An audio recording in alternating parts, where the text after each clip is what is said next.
ನಡೆದಷ್ಟು ದಾರಿ ಇದೆ, ಪಡೆದಷ್ಟು ಭಾಗ್ಯ ಇದೆ ಎಂಬುದೇ ಜಗತ್ತಿನ ನಮಗೆ ಕೊಡುವ ಸಂದೇಶ.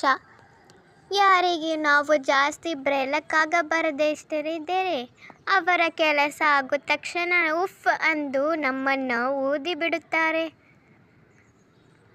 ನೀವು ಯಾವತ್ತೂ ಕೆಟ್ಟವರಾಗಬೇಕು ಅಂದರೆ ಕೆಟ್ಟ ಕೆಲಸಗಳನ್ನು ಮಾಡುತ್ತಾ ಬದುಕಬಾರದು. ಕೆಟ್ಟವನಾಗಬೇಕು ಅಂದರೆ ಜೀವನದಲ್ಲಿ ನಿಮ್ಮನ್ನು ಯಾರು ಚೆನ್ನಾಗಿ ಬಳಸ್ಕೋತಾರೋ, ಅವರ ಅವಶ್ಯಕತೆಗಳಿಗೋಸ್ಕರ ನಿಮ್ಮನ್ನು ಯಾರು ಚೆನ್ನಾಗಿ ಯೂಸ್ ಮಾಡ್ಕೋತಾರೋ ಅವರಿಗೆ ನೀವು ಕೆಟ್ಟವರಾಗಬೇಕು. ಅವರ ಮುಂದೆಯೇ ನೀವು ಚೆನ್ನಾಗಿ ಬದುಕಿ ತೋರಿಸಬೇಕು. ಸಿಟ್ಟು ಬಂದಾಗ ಕಿರ್ಚಾಟ ಮಾಡುವುದಕ್ಕೆ ಬಲ ಬೇಡ, ಆದರೆ ಸಿಟ್ಟು ಬಂದಾಗ ಸುಮ್ಮನೆ ಇರುವುದು ಬಹಳಷ್ಟ ಬಲ ಬೇಕಾಗುತ್ತೆ. ಹೇಳುವ ಮುನ್ನ ಕೇಳಿಸಿಕೊಳ್ಳಬೇಕು. ಪ್ರತಿಕ್ರಿಯಿಸುವ ಮೊದಲು ಯೋಚಿಸಬೇಕು. ವ್ಯಯಿಸುವ ಮೊದಲು ಕಳಿಸಬೇಕು. ಶಿಸ್ತು ಸ್ವಲ್ಪ ಬೆಳೆಸ್ಕೊಳ್ಬೇಕು. ಸಮಸ್ಯೆಗಳಿಗೆ ತೆರೆಯಲೇಬೇಕು.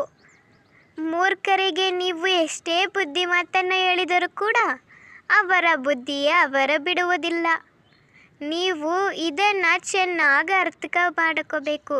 ಜೀವನದಲ್ಲಿ 2 ವಿಷಯಗಳು ಬಹಳ ಎಚ್ಚರಿಕೆಯಿಂದ ಇರಬೇಕು. 1, ಯಾರನ್ನು ಅತಿಯಾಗಿ ಪ್ರೀತಿಸಬಾರದು. 2, ಯಾರನ್ನು ಅತಿಯಾಗಿ ನಂಬಬಾರದು. ನಮ್ಮ ನೋವನ್ನು ನಾವೇ ಅಳಿಸಲು ಪ್ರಯತ್ನಿಸಬೇಕು, ಬೇರೆ ಯಾರೂ ಅಳಿಸಲು ಬರುವುದಿಲ್ಲ. ಯಾಕೆಂದರೆ ನಮ್ಮ ಪ್ರತಿಭೆಯಿಂದ ನಮ್ಮನ್ನು ಪ್ರತಿಭೆಯಿಂದ ಸಾಧ್ಯ. ಯಾವುದು ನಿಮ್ಮ ಭಾಗ್ಯದಲ್ಲಿ ಇದೆಯೋ ಅದು ನಿಮಗೆ ಸಿಕ್ಕೇ ಸಿಕ್ಕುತ್ತೆ. ಯಾವುದು ನಿಮ್ಮದಲ್ಲವೋ ಅದು ನಿಮಗೆ ಎಷ್ಟೇ ಪ್ರಯತ್ನಿಸಿದರೂ ಸಿಗಲ್ಲ. ಚಿಂತೆ ಬಿಡಿ. ಜೀವನದಲ್ಲಿ ಬರುವುದೆಲ್ಲವೂ ಬಂದಂತೆ ಸ್ವೀಕರಿಸುವುದನ್ನು ಕಲಿತ್ಕೊಳ್ಳಿ. ಸಮಯ, ನಂಬಿಕೆ ಮತ್ತು ಮರ್ಯಾದೆ ಇವು ಎಲ್ಲ ಎಂತಹ ಪಕ್ಷಿಗಳು ಅಂದರೆ ಒಮ್ಮೆ ಹಾರಿ ಹೋದರೆ ಮತ್ತೆಂದೂ ಉಳಿತಿರು ಬರೋದಿಲ್ಲ. ಕೆಟ್ಟ ದಿನ, ಒಳ್ಳೆಯ ದಿನ ಇದು 2ರ ನಡುವೆ ಇರುವ ವ್ಯತ್ಯಾಸ ನಿಮ್ಮ ವರ್ತನೆ. ಅತ್ಯಂತ ಕೆಟ್ಟ ಸ್ಥಿತಿಯಲ್ಲಿ ನಮ್ಮ ಕೈ ಬಿಟ್ಟವರನ್ನು ಮತ್ತು ಅಂಥದ್ದೇ ಸಮಯದಲ್ಲಿ ನಮ್ಮ ಕೈ ಹಿಡಿದವರನ್ನು ನಾವು ನಮ್ಮ ಜೀವನದಲ್ಲಿ ಯಾವತ್ತೂ ಮರೆಯಬಾರದು. ಯಾರಾದರೂ ನಿಮ್ಮನ್ನು ತುಳಿದು ನೆಲಸ ಮಾಡಬೇಕು ಅಂತ ಯತ್ನಿಸಿದರೆ ನೀವು ಚಿಂತಿಸಬೇಡಿ.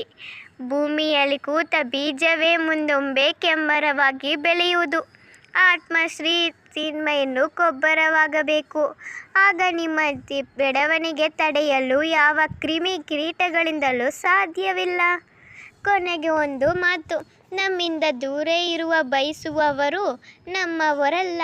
ನಮ್ಮ ಜೊತೆ ಇದ್ದು ನಮ್ಮನ್ನು ತೆಗೆಯುವುದು ಕೂಡ ನಮ್ಮವರಲ್ಲ.